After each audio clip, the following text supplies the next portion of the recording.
Les défis de l'intégration des salariés au sein des PME ont été renforcés par la crise sanitaire et un marché du travail en tension.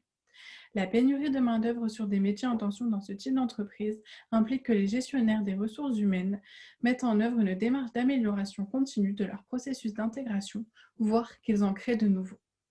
Le processus de recrutement mérite une attention toute particulière. C'est la clé de voûte pour attirer et fidéliser les talents dont ces PME ont besoin. Dans mon mémoire, je me suis intéressée plus précisément à l'intégration des nouveaux arrivants, qui peut améliorer la rétention des compétences. L'individualisation des parcours bouleverse complètement les phases d'intégration au sein des organisations et amène à privilégier des pratiques de plus en plus proactives.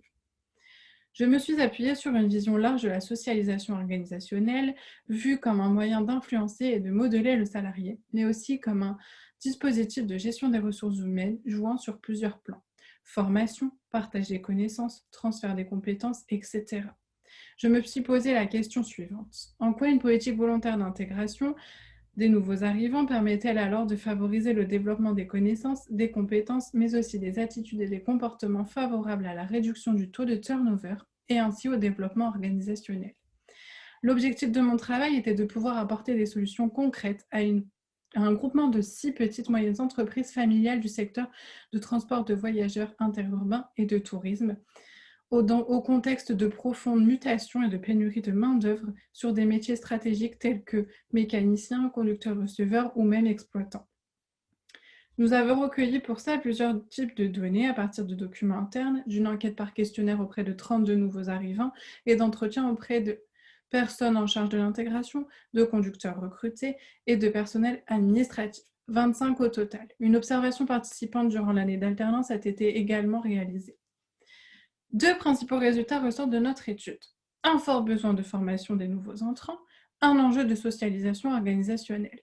Concernant la socialisation organisationnelle, elle a lieu essentiellement par l'intermédiaire des collègues et ne semble pas poser de problème majeur. En revanche, concernant le besoin de formation, deux outils ont été proposés afin de répondre au mieux aux attentes des salariés et à développer un sentiment d'appartenance. En premier lieu, la création d'un kit d'intégration afin d'aider les managers à se saisir de leur rôle d'accompagnateur de l'intégration. Et en second lieu, l'élaboration d'un guide du tutorat afin de le mettre en place. Il vient ainsi renforcer la socialisation organisationnelle préexistante et plus informelle par les pairs.